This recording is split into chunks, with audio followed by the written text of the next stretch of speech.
চিকিৎসার জন্য ২০০৮ সালের ১১ই সেপ্টেম্বর সব পরিবারে লন্ডনে পাড়ি জমান বিএনপির ভারপ্রাপ্ত চেয়ারম্যান তারেক রহমান। এরপর সেখানেই রাজনৈতিক আশ্রয় নেন। প্রায় ১৬ বছর ধরে লন্ডনেই আছেন তিনি।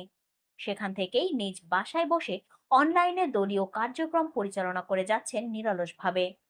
ভার্চুয়াল মাধ্যমে নেতাকর্মীদের সঙ্গে নিয়মিত যোগাযোগ রক্ষা করার পাশাপাশি বিভিন্ন রাজনৈতিক কর্মসূচিতেও অংশ নিয়ে আসছেন তিনি।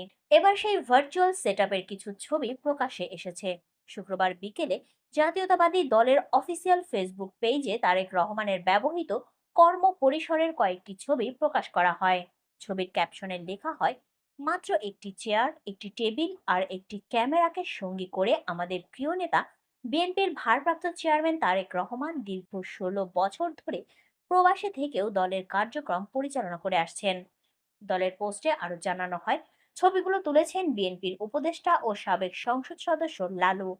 ক্যাপশনে আরো উল্লেখ করা হয়, এটি কেবল একটি ছবি নয়, এটি আমাদের নেতার দৃঢ়তা, আত্মত্যাগ আর সংগ্রামের নীরব সাক্ষী। এটি প্রমাণ করে সত্যিকারের নেতৃত্ব কখনো পরিবেশ বা অবস্থার উপর নির্ভর করে না, বরং দৃঢ় মনোবল ও অটল বিশ্বাসী একজন নেতাকে মহান করে তোলে।